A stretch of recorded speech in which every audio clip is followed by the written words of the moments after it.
Sunday class के लिए बच्चे ऊपर जाएंगे और बाकी लोग कृपया करके आगे हो जाए।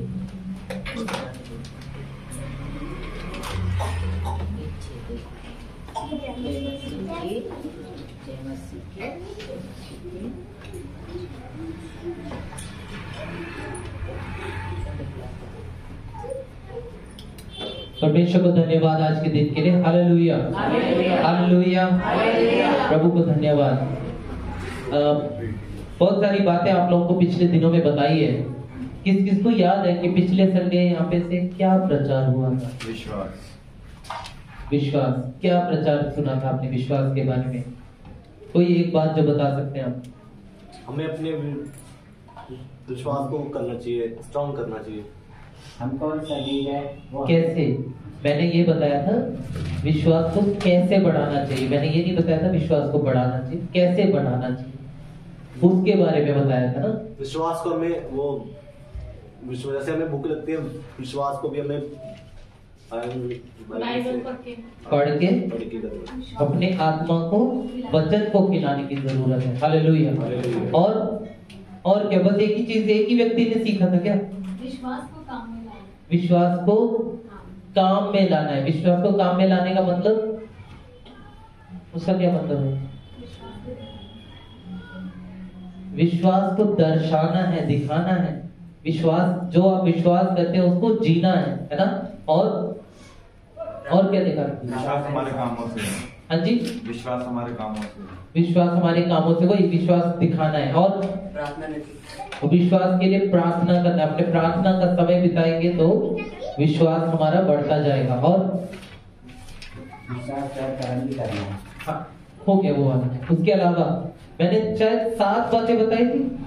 7 बातों में से आप लोग बार बार वही चीजें दोहरा रहे हैं। और भी बहुत सारी बातें थी। अगर आप लिखते हैं तो लिख के उसको देखा करो। हमें अपने शक को और रखना होगा, क्या बोलते हैं, भूखा। अपने शक को अलग रखना है, अपने विश्वास को बढ़ाते जाना है। जितना विश्वास बढ़ता जाएगा उतना शक कमजोर होता जाएगा, यकीन ज्यादा होगा, शक कमजोर होता जाएगा। ठीक है, तो ये सारी बातों को आप लोगों ने देखा था।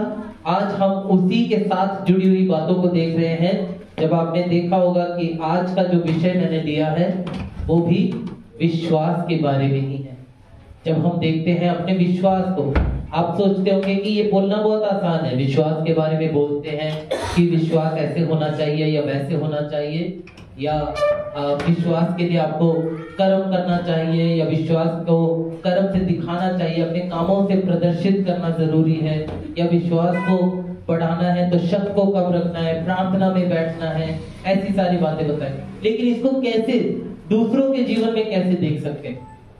इसको दूसरों के जीवन में कैसे देख सकते हैं? आज ज्यादा लंबा नहीं रखूंगा, बहुत ही छोटा रखना चाहता हूं मैं। और उसमें हम देखेंगे 5 ऐसे लोगों को देखेंगे जिन्होंने विश्वास को प्रदर्शित किया, जिनके विश्वास से आपके जीवन में आप नयापन देख सकते हैं। पहला आज हम देखेंगे जो है दबोरा। न्यायियों की पुस्तक जब हमारे सामने पढ़ी गई तो न्यायियों की पुस्तक 4 अध्याय, उसका 4 से लेकर बल्कि 24 तक। ठीक है, न्यायियों की पुस्तक किस बारे में है? न्यायियों की पुस्तक यहोशू के मरने के बाद कुछ लोग कुछ समय के लिए, कुछ अंतराल के लिए, 10 साल, 20 साल, 30 साल के लिए परमेश्वर के अनुग्रह से न्याय करते थे। उनकी छोटी कहानी लिखी है वहां पे, इसीलिए न्यायियों के बारे में, जो न्याय करने वाले वहां परमेश्वर ने ठहराए थे। उनमें से एक दबोरा थी। दबोरा को उस समय वहां पर निर्धारित किया, और एक ऐसा समय था जब इस्राएलियों के ऊपर विपत्ति डालने वाले लोग ऐसे आते थे और उनको सताते थे कई समय तक। उस समय दबोरा उनके लिए न्यायी समझ बैठाई गई। परमेश्वर ने उसे न्यायी बैठाया, और उसका विश्वास होने के कारण उसने वहां के सेनापति को आज्ञा देकर कहा कि परमेश्वर चाहता है कि उस विपत्ति ढाने वाले सीसरा जो उसका सेनापति था, उसके पास, उसके ऊपर जाकर चढ़ाई करे और उसे मार डाले। सेनापति ने बोला मैं अकेले नहीं जाऊंगा। इसने बोला, परमेश्वर के दबोरा ने जिस व्यक्ति से बात की, उसने कहा कि मैं अकेले नहीं जाऊंगा, अगर तू साथ चलेगी तो मैं जाऊंगा, क्योंकि उसको पता है कि इसका विश्वास अच्छा है, ये परमेश्वर की जन है, ये परमेश्वर का न्याय करने वाली स्त्री है, परमेश्वर ने इसे निर्धारित किया है, अगर इसके साथ जाऊंगा तो जय जरूर मिलेगी। और परमेश्वर ने वही काम किया। दबोरा साथ में गई, वहां जा करके परमेश्वर ने इस काम को पूरा करके दिखाया और उसे जयवंत किया। विश्वास, विश्वास। दबोरा जो है वो एक पत्नी भी थी, न्याय भी थी, भविष्यद्वक्ता भी थी, और नओमी, एलिशबेथ और मरियम के जैसे ही वो भी विश्वास की स्त्री थी, विश्वास करने वालों में एक बहुत बड़ी स्त्री थी। वो परमेश्वर पे विश्वास करती थी और वैसे ही वो चलती थी, वो परमेश्वर का भय मान के चलती थी। उसने बराक नाम की इस व्यक्ति को जो आज्ञा दी, तो उसने आज्ञा को माना बराक ने, और वहां जा करके 10,000 आदमियों को ले जा करके ताबोर नाम के उस पर्वत पे जाकर जयवंत हुए वो।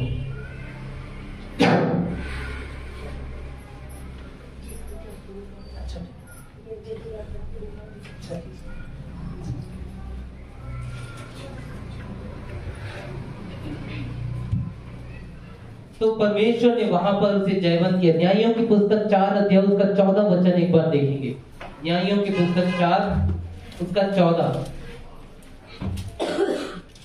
तब दबोरा ने बराक से कहा, उठ, क्योंकि आज वह दिन है जिसमें यहोवा सीसरा को तेरे हाथ में कर देगा। क्या यहोवा तेरे आगे नहीं निकला है? इस पर बराक और उसके पीछे पीछे 10,000 पुरुष ताबोर पहाड़ से उतर पड़े। आमीन। आमीन। देखिए परमेश्वर का वहां पर क्या काम था। दबोरा के द्वारा परमेश्वर ने बराक को ये हिम्मत दी, ताकत दी, और उसको ये बलवंत करवाया कि तुझे जाना है और सीसरा को तुझे हराना है, तुझे उसे मार गिराना है। और परमेश्वर ने ये जयवंत काम एक स्त्री के द्वारा करवाया, दबोरा के विश्वास के द्वारा। दबोरा को वहां उठाया। मैं आपसे कहता हूं, आप अपने जीवन में इससे क्या सीखते हैं? आपके जीवन की मुसीबतों में परमेश्वर को अपना शरण स्थान बनाना है। सबसे पहले परमेश्वर पे भरोसा करना है। आपके ऊपर बहुत सी मुसीबतें आएंगी, बहुत से कष्ट होंगे, बहुत सी तकलीफें आएंगी। हार नहीं मानना, डरना नहीं है, घबरा के परेशान होके पीछे नहीं हटना है। केवल हमारी जय को डर जो है, और हार मानना या डर जाना जो है, हमारी जय को रोकेगा। आप जयवंत हैं। परमेश्वर का वचन कहता है, मैंने तुम्हें जयवंत से भी बढ़कर बनाया है। हालेलुया। प्रभु कहता है कि मैंने तुम्हें जयवंत से बढ़कर बनाया है। लेकिन हम अगर डरते हैं और कतराते हैं या रुक जाते हैं, तो हम जय को पाने से रुकते हैं। उस जय को पाने वाले नहीं बनते, हम योग्य नहीं बनते। क्योंकि हमने आज गीत में भी गाया, युद्ध हमारा नहीं, युद्ध यहोवा का। हालेलुया। वो परमेश्वर आपके लिए और मेरे लिए लड़ने वाला परमेश्वर है। आपको निर्बल छोड़ने वाला नहीं है, कमजोर छोड़ने वालों में से नहीं है। और ऐसा ही हम दूसरा देखते हैं एस्तर के बारे में। एस्तर को जब हम देखते हैं तो उसका जीवन, एस्तर की पुस्तक, पूरी पुस्तक जब हम देखते हैं तो एस्तर एक रानी है, यहूदियों में से निकल के आने वाली रानी। और वो एक ऐसा समय काल था जहां पे शयर्ष राजा एक रानी को ढूंढ रहा है, और यहूदियों के ऊपर अत्याचार चलता था, यहूदियों को तुच्छ जाना जाता था, छोटा जाना था। लेकिन उस समय में वहां पर एस्तर को चुन करके परमेश्वर ने तुच्छ लोगों के बीच में से, जिनको लोग तुच्छ समझते थे, वहां से उठाकर राजमहल में बैठाया परमेश्वर। और ना केवल राजमहल में बैठाया, बल्कि उसको यह अधिकार मिला कि वो अपने लोगों की आवाज उठा सके। उस जमाने में राजा के सामने जाने के लिए एक अपॉइंटमेंट लेना पड़ता था। राजा से पहले बताया जाना पड़ता था कि फलाना व्यक्ति आपसे मिलना चाहता है। राजा कहे तो वो आकर उससे मिलता था। अगर वो बिना बताए मिलने के लिए आए, तो बिना कोई सवाल किए उसको मृत्यु दंड दिया जाता था। यहूदियों के ऊपर ऐसे ही हमान नाम का जो ये राजा का जो अधिकारी था, शयर्ष राजा का अधिकारी था हमान, उसने यहूदियों को बहुत ही ज्यादा सताने की कोशिश की। अब पूरी एस्तर की किताब को पढ़ेंगे तो आपको सारी कहानी तब समझ में आएगी, क्योंकि मोर्देकाई जो था, जो एस्तर का दूर का भाई लगता था, उसने क्या किया था, हामान के सामने वो झुकता नहीं था। सारे लोग उसके सामने झुकते थे। वो कहता था कि जब हामान निकलेगा तो सब लोगों ने उसके सामने दंडवत करना है, लेकिन मोर्देकाई नहीं झुकता था और इस वजह से उसे बहुत चिढ़ होती थी। और क्योंकि मोर्देकाई नहीं झुकता था तो इस वजह से उसने ये सोच लिया था कि ये इसको मुझे नीचा करना है, और उसको नीचा करने के लिए उसने सारे यहूदियों को मार डालने का एक प्लान बनाया, जिसपे राजा ने अनजाने में मोहर लगा दी। और इस बात को मोर्देकाई को पता जब चली तो उसने एस्तर से कहा, तुझे रानी यों ही नहीं बनाया परमेश्वर, तुझे यों ही वहां पे नहीं बैठाया, तुझे अपने लोगों के लिए लड़ना है, तुझे अपने लोगों के लिए अपनी आवाज को उठाना है। जा और राजा से इस बात को कह, जा और राजा से इस बात के लिए बता कि कुछ करना है। और रानी के लिए भी यह असंभव था कि राजा के सामने यूं ही चले जाए, क्योंकि मैंने आपको बताया कि राजा इस अधिकार को रखता था, किसी को भी कभी भी मृत्युदंड दे सकता था अगर वो बिना पूछे राजमहल में आए। लेकिन जब रानी वहां पे गई तो वो राजा उसको देखकर खुश हुआ और वो चाहता था कि वो आए, और राजा ने उसकी बात को सुना। परमेश्वर ने परिस्थिति को बदला। रानी के विश्वास को, एस्थर के विश्वास को देख करके परमेश्वर ने वहां काम किया, और एस्थर ने अपनी बात को राजा के सामने रखा। और क्योंकि अब उस जो आज्ञा निकल गई थी, राजा की आज्ञा निकल गई थी, उसको वापस नहीं लिया जा सकता था, लेकिन उसके साथ एक ऐसी आज्ञा दूसरी निकाली गई जिसकी वजह से यहूदी लोग अपने लिए लड़ सके और अपने आप को सुरक्षित रख सके। परमेश्वर की एक बेटी जिसने इस बात को देख लिया कि मुझे अपने लोगों के लिए बोलना है, उसने इस बात को समझ लिया।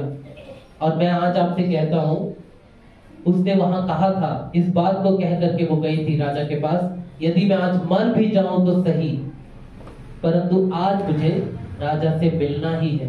अगर मैं मर भी गई तो गई, कोई बात नहीं, लेकिन अपने लोगों के लिए मैं जाऊंगी और राजा से बात करूंगी। ये विश्वास एस्थर के अंदर था। ऐसे वो अपने परमेश्वर पे भरोसा करती थी कि परमेश्वर मेरे साथ है। आप क्या सोचते हैं? जो सेवकाई करते, खास तौर पे परमेश्वर की सेवकाई करते, जो भय मान के करते हैं और परमेश्वर के लिए जीते हैं, चाहे वो सेवक हो, दास हो या शिक्षक हो, उनके लिए परमेश्वर उनके लिए कहता है कि तुम्हें परमेश्वर ने वो सामर्थ्य दी है कि आप अपने लोगों के लिए मुंह खोल के बात करो। आपके कलीसिया के अगुए, आपके कलीसिया के पासवान, आपके कलीसिया के लोग जो अगुवाई करते हैं, उनका ये अधिकार है कि वो आपके लिए बोले, कि वो आपके लिए करें, कि वो आपके लिए लड़े। इसीलिए आप भी कई बार अपने कलीसिया के पासवान के पास या अपने कलीसिया के आप मम्मी के पास आते हैं और उनसे बोलते हैं और उनको साथ लेके जाते हैं, क्योंकि आप इस विश्वास को रखते हो कि वो हमारे साथ चलेंगे तो हमारा काम सफल होगा। परमेश्वर आपसे भी वो काम कराना चाहता है। इफिसियों की पुस्तक 4 अध्याय 11 और 12 वचन। इफिसियों 4 अध्याय 11 और 12।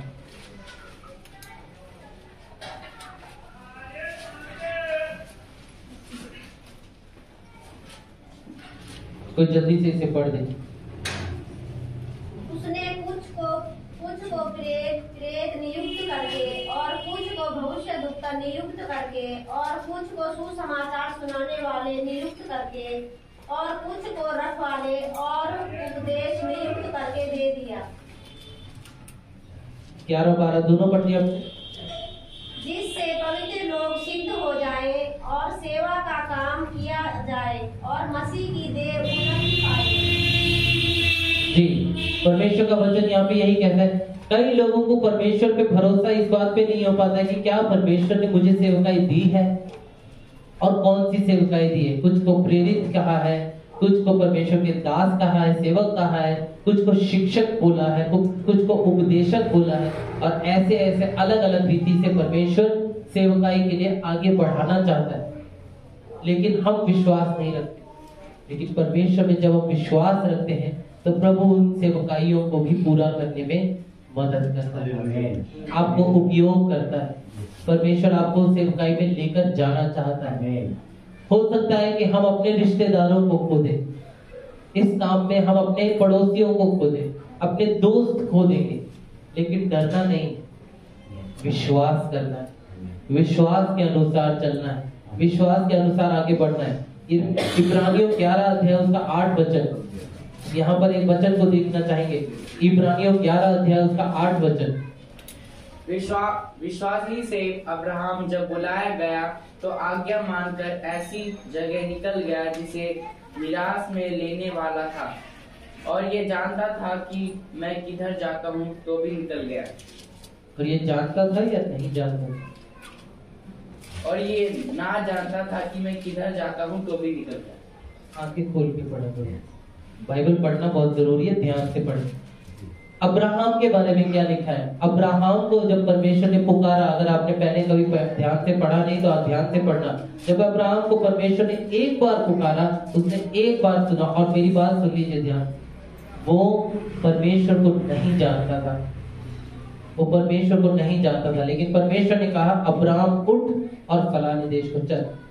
उसने एक सवाल नहीं पूछा परमेश्वर से, और जब से वो परमेश्वर पे विश्वास करके परमेश्वर की आवाज को सुन के चलता रहा, तो कभी परमेश्वर से सवाल नहीं पूछता था, या बदले में ये नहीं पूछता था कि क्या होगा क्या नहीं होगा।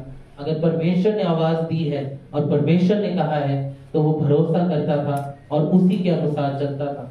और इसी वजह से अब्राहम को परमेश्वर ने विश्वासियों का पिता कहा। परमेश्वर मेरे और आपके विश्वास को देखना चाहता है, वो हमें परखता नहीं, लेकिन वो चाहता है, वो जांचना चाहता है क्या सचमुच आप वो विश्वास को जी रहे हो जो आप विश्वास मुंह से कहते हो। आप मुंह से बोलते हो कि हाँ मैं बहुत विश्वास करता हूँ प्रभु यीशु मसीह पे, वो मेरे लिए सब कुछ करेगा, लेकिन क्या वैसे ही आप जी के दिखाते हो? क्या वही विश्वास आपके जीवन में है? बहुत जरूरी है। तीसरी बात हम देखेंगे विश्वास योग्यता। विश्वास योग्यता अगर देखनी है तो एक सचमुच में एक बहुत ही बढ़िया कहानी हम देखते हैं बाइबल में, जो कि दानियल के 3 दोस्त शद्रक, मेशक और अबेदनगो। मोटा मोटा कहानी क्या है? एक राजा है, उसने एक मूर्त बनाई है, सारे देश को बोला है कि इसके सामने दंडवत करना है, और ये एक चाल थी ताकि दानियल को और उसके दोस्तों को फंसाया जाए। कहा गया था कि जब तुरही बजेगी तो सबने उसके सामने झुकना है। तुरही बजी, सब झुके, शद्रक, मेशक, अबेदनगो नहीं झुके, और वो पकड़ के लाए गए राजा के सामने। उन्होंने कहा कोई बात नहीं, शायद तुमने सुना नहीं होगा, एक बार फिर बजा लेते, क्योंकि मैं तुम्हें खोना नहीं चाहता, एक बार फिर बजा देते, झुक जाओ उसके सामने। कहते हमें तो सब कुछ सुनाई दिया था, लेकिन हम जीवते परमेश्वर के अलावा किसी के सामने नहीं झुके। हम उस जीवित परमेश्वर के अलावा किसी के सामने नहीं झुके। कहते हैं को अगर नहीं झुकोगे तो वो आग की भट्टी वहां पे तैयार है, उसमें डाल दिए जाओगे, ये नियम है, कानून है, उसमें डाल दिए जाओगे। कहते मर जाए तो मर जाए, लेकिन उस मूर्त के सामने नहीं झुकेंगे, क्योंकि हमारा एक ही परमेश्वर है जो जिंदा परमेश्वर है, और हम तो उसी के सामने दंडवत करेंगे। राजा भड़क गया, उसने कहा कोई बात नहीं, अब ऐसा है तो उसको भट्टी को 7 गुना और बढ़ाओ। वो कहते हैं कि कोई अगर तुम हमें आग में डाल दोगे, हमारा परमेश्वर वो परमेश्वर है जो हमें आग से भी बचा सकता है, और अगर वो ना भी बचाए तो भी हम मूर्त के सामने नहीं झुकेंगे। विश्वास ऐसा होगा, बचाने वाला है वो, लेकिन नहीं भी बचाएगा तो भी उसका पल्ला नहीं छोड़ना, उसका साथ नहीं छोड़ना, उसका हाथ नहीं छोड़ना। मैं ये विश्वास उन तीनों ने रखा, और बाइबल इस बात की गवाही देती है कि उन तीनों को आग में डाला गया। जिन्होंने आग में डाला वो सैनिक जल गए, और जब इन तीनों को आग में डाला तो राजा देखना चाहता था कि कैसे जलने वाले हैं, लेकिन क्या देखना है कि 3 की जगह अंदर 4 है। सिर्फ 3 वो लोग नहीं, बल्कि खुद परमेश्वर वहां पे उपस्थित था, और खुद परमेश्वर उस आग में रह करके नबूकदनेस्सर राजा को दिखाई दिया। और जब राजा की आंखें खुली, अब सुनिए क्या हुआ। क्योंकि ये तीनों अपने विश्वास पे कायम थे, जान देने के लिए तैयार थे, विश्वास योग्यता की इनकी मिसाल बनने वाली थी। नबूकदनेस्सर ने कहा, हे शद्रक मेशक अबेदनगो बाहर निकल आओ। मैंने तो तीन डाले थे लेकिन मुझे 4 दिखाई देते हैं और मुझे अब भरोसा हो गया है कि तुम्हारा परमेश्वर जिंदा है, क्योंकि उसको परमेश्वर दिखाई दिया उस आग में। और आगे क्या हुआ, उसी राजा ने फरमान जारी किया कि शद्रक मेशक और अबेदनगो के परमेश्वर की ही उपासना करें। वो पूरा देश जो किसी मूर्ख के सामने झुक रहा था, अब जिंदा परमेश्वर के नाम की महिमा कर रहा है। कोई राजा का फरमान था, 3 विश्वास योग्य लड़के, जवान लड़के अपनी जवानी को खोने के लिए तैयार थे, अपनी जिंदगी खोने के लिए तैयार थे, अपने परमेश्वर के लिए आग में कूदने के लिए तैयार थे, लेकिन परमेश्वर को नहीं छोड़ना चाहते। आप क्या करना चाहते हैं परमेश्वर के लिए? क्या आप परमेश्वर के लिए डट के खड़े हो सकते हैं? यशायाह नबी की पुस्तक 43 अध्याय उसका 2 और 3 वचन देखेंगे। यशायाह नबी 43 2 और 3।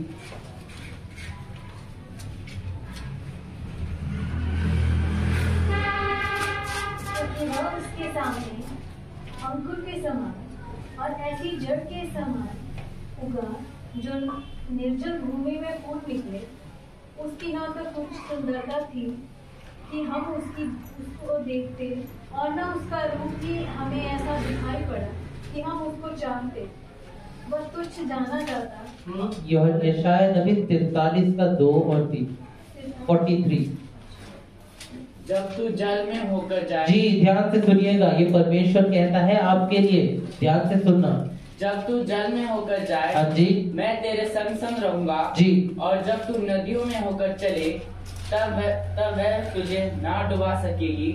तब तू आग में चले, तब तुझे आँच ना लगेगी और उसकी लू तुझे ना जला सकेगी। आगे तीसरा, क्योंकि मैं यहोवा तेरा परमेश्वर हूँ, इस्राएल का पवित्र, मैं तेरा उद्धार करता हूँ।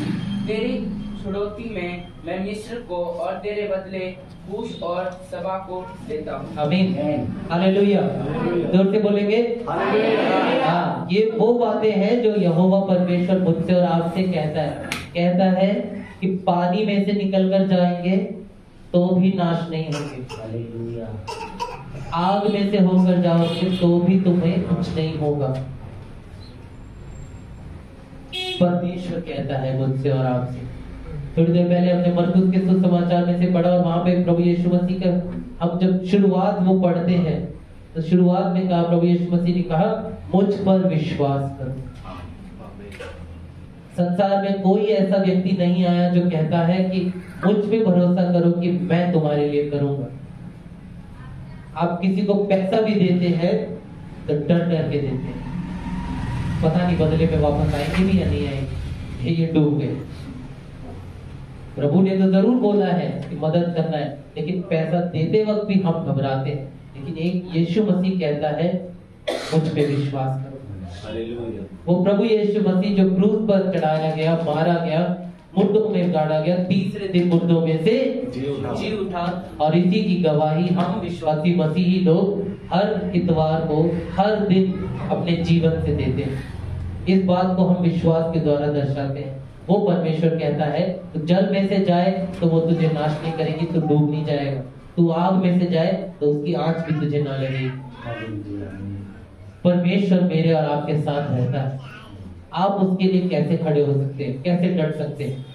तीसरा व्यक्ति, जो चौथा व्यक्ति, हमने 3 लोगों की तरफ को ध्यान दिया, 3 ऐसी कहानियों की तरफ ध्यान दिया। चौथी जो कहानी है वो कहानी हम सब अच्छे से जानते हैं, संडे क्लास में बहुत सिखाया जाता है, बहुत अच्छे से बताया जाता है। नूह की कहानी, नूह और उसकी कश्ती। नूह एक ऐसे जमाने में था जहां बहुत दुष्टता थी। बहुत लंबे समय तक उसको जहाज बनाने के लिए कहा गया कि दुनिया का सबसे बड़ा जहाज है वो। आज भी उसके बारे में कई साइंटिस्ट रिसर्च करते हैं, कोई उसकी निशानी ढूंढ रहा है तो कोई उसको उस जहाज को ही ढूंढ रहा है, बहुत सारी बातें देखते हैं। लेकिन वो एक ऐसा समय था जो सचमुच बाइबल बताती है कि नूह के द्वारा परमेश्वर इस संसार को बचाना चाहता था। लेकिन उस समय के लोग इतने दुष्ट थे जो इस बात को मानने को तैयार नहीं थे कि जल प्रलय आएगा या बाढ़ आएगी। उन दिनों में लोगों ने बारिश कभी देखी ही नहीं, उन दिनों में कभी बाढ़ जैसी बातों को सुना ही नहीं। उसने ऐसा बड़ा जहाज बनाया और रोज वो बताता था, लोगों के बीच में प्रचार करता था, ये कहते हुए कि मन फिराओ, परमेश्वर इस दुनिया को नाश करने वाला है। लेकिन लोगों ने उसका सिर्फ मजाक बनाया, उसका ठट्ठा उड़ाया, उसके बारे में उसको कहा कि ये तो पागल है, लगातार एक ही बात को रोज बोलता रहता है। लेकिन परमेश्वर ने एक दिन बाढ़ भेजा, और वो बाढ़ के भेजने के बाद परमेश्वर ने खुद वो दरवाजे को बंद किया, जहां अंदर जहाज के अंदर दुनिया के सारे तरह के जानवरों में से, सब जंतुओं में से एक एक जोड़ा था और नूह का परिवार था। वो बारिश हुई और ऐसी बारिश हुई जो दुनिया में परमेश्वर ने दोबारा नहीं भेजी। अब जो आसमान में रेनबो देखते हैं, मैं उसको मेघ धनुष कहूंगा, मेघ धनुष जो हम देखते हैं आसमान में, परमेश्वर ने वो निशानी दी। वो मेघ धनुष जब भी हम आप देखें आसमान में तो याद करना, परमेश्वर वो वाचा दिखाता है, वो वायदा अपना दिखाता है कि मैंने नूह से कहा था कि मैं दोबारा इस संसार को जल से तबाह नहीं करूंगा। हालेलुया। ये उस बात की निशानी है। वो रेनबो ऐसे ही नहीं है, साइंस बताएगा कि ऐसा होता है वैसा होता है, उसके बाद आता है। लेकिन परमेश्वर ने वो एक वाचा बांधी थी और वो वाचा के अनुसार परमेश्वर उस वायदे को दिखाता है, इसीलिए वो रेनबो आसमान में आया था। परमेश्वर पे विश्वास करके नूह चला और नूह ने परमेश्वर के काम को करने के लिए अपने आप को तैयार किया। उसे नहीं पता था कि वो इतना बड़ा जहाज कैसे बनाएगा, क्या करेगा, कितनी मेहनत लगेगी, कहां तक जाएंगे वो। लेकिन जब जल प्रलय आया तो उसी जहाज को पानी पे उठाया परमेश्वर, और उसी जहाज के द्वारा परमेश्वर ने लोगों को बताया। जब आप ये बात को पूरा देखना चाहते हैं तो आप लिख सकते हैं उत्पत्ति 6 अध्याय से लेके 8 अध्याय तक, 6, 7 और 8, 3 चैप्टर्स में ये पूरी बातें लिखी हुई है नूह के बारे में, आप वहां देख सकते हैं। लेकिन अब आपकी बात है कि आप अपने जीवन में देखें, आपको प्रभु उन कामों के लिए बुलाएंगे जो आपकी काबिलियत से बाहर होंगे। आपको लगता होगा कि ये मैं तो ये कर ही नहीं सकता, या ये मेरे लायक, इस काम के लायक तो हूं ही नहीं, मैं कभी भी इसके लायक नहीं बन सकता। लेकिन परमेश्वर ने अगर आपको बुलाया है तो परमेश्वर चाहता है कि वो आप ही करो, और परमेश्वर आपसे कराते ही रहे। आमीन, हालेलुया। आप चाहे जितना मर्जी कोशिश कर लो, परमेश्वर कराते रहेंगे। ये मेरा व्यक्तिगत तजुर्बा है, आपसे करवा के ही परमेश्वर माने। तो आप अगर करने के लिए मना करोगे फिर परमेश्वर पकड़ के लेके आएगा। तो योना नहीं बनना। योना की कहानी पता है ना आपको? योना को बोला था राइट जा, तो लेफ्ट जा रहा था। उसको बोला उधर जाके प्रचार करना, बोलता नहीं मैं नहीं जाऊंगा, इधर ही जाऊंगा। परमेश्वर बाद में उसको पकड़ के लेके ही आया और उसको प्रचार करना ही पड़ा। आप भी योना बनोगे कोई बात नहीं, फिर परमेश्वर दूसरे तरीके से काम करेगा। सीधे तरीके से काम करने के लिए बनना, और परमेश्वर के लिए जब काम करने के लिए जाओगे आपका मजाक बहुत बनेगा, आपकी निंदा भी होगी, आपको झुटलाया भी जाएगा, हो सकता है आपके ऊपर ताड़ना भी पड़ेगी। लेकिन हिम्मत रखना, विश्वास रखना, विश्वास की दौड़ में धीरज रखना बहुत जरूरी है, हिम्मत रखना बहुत जरूरी है। आपका विश्वास आपके लिए काम करेगा, आपका परमेश्वर आपके लिए खड़ा होगा और आपको जयवंत करके ही रहेगा। अपने विश्वास को बनाए रखना सीखना है, जिससे कि दूसरों को बचाने और आशीषित करने के लिए आप जी सके। अपने विश्वास को बनाए रखना है जिससे कि दूसरों को बचाने और आशीषित करने के लिए आप जी सको, और बदले में आप भी आशीष पाओ। जब आप अपने विश्वास को बनाए रखते हैं तो ये काम होता है। और विश्वास को कैसे बना के रखना है ये हमने पिछले हफ्ते देखा था। बाइबल से क्या सीखा था, बहुत सारी बातें थी उसकी, विश्वास को कैसे बढ़ाना है। ठीक है, आखिरी हम देखेंगे अय्यूब और उसकी विश्वास योग्यता। आखिरी जो व्यक्ति, 5वीं जो कहानी वो है अय्यूब की कहानी। अय्यूब की कहानी आप सब जानते हैं। अय्यूब का पहला पुस्तक पहले अध्याय से हम देखते हैं तो वहां पे एक बातचीत चल रही परमेश्वर के साथ, शैतान की बातचीत चलती है। परमेश्वर कहता है तो सारी कहां से आ रहा है? शैतान कहता है मैं बस सारी दुनिया में ढोल डाल के आ रहा हूँ, घूमते हुए आ रहा हूँ। तो परमेश्वर ने कहा तूने देखा मेरा दास अय्यूब, वो मुझ पे बहुत भरोसा करता है। परमेश्वर कहा, शैतान कहता कौन सी बड़ी बात है, तो उसको सब कुछ दे रखा है, जब सब आशीषें उसको मिली होगी तो वो तो तेरे लिए अच्छा ही बोलेगा, क्यों बुरा बोले? बोलता देख उससे सारी चीजें छीन के देख, तब पता चलेगा। परमेश्वर कहता तुझे जो करना है कर, बस उसके ऊपर हाथ नहीं लगाना। शैतान को खुशी हो गई, वो गया, उसका घर तबाह किया, उसके बच्चे तबाह कर दिए, मार डाला सबको, उसके सारे जानवरों को मार डाला, उसके सारे नौकरों को मार डाला, सब कुछ खत्म कर दिया। शैतान ने सब कुछ छीन लिया, उसका घर बार सब तबाह हो गया। फिर भी अय्यूब विश्वास करता, वो फिर वापस आया परमेश्वर के पास। परमेश्वर ने बोला देख लिया?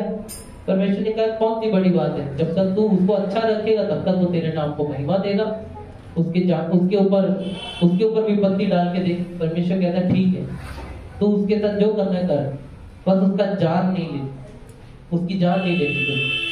वो खुश जाता है, उसके ऊपर कोड़ आ जाता है, अय्यूब के ऊपर कोड़ आ जाता है, सारा दिन बस खुजाते रह रहा है, परेशान हो गया वो, सर से लेके पांव तक उसको कोड़ ही कोड़, परेशान हो गया वो। और जब वो परेशान हो करके रात पे बैठ गया तब उसकी पत्नी भी आती है, और देखिए शैतान की क्या योजना थी कि तू उसके ऊपर से सब कुछ हटा दे, सारी आशीषों को माइनस कर दे, तो क्या करेगा वो? तेरे नाम की निंदा करेगा। शैतान का टारगेट था कि वो परमेश्वर के नाम को निंदा करे।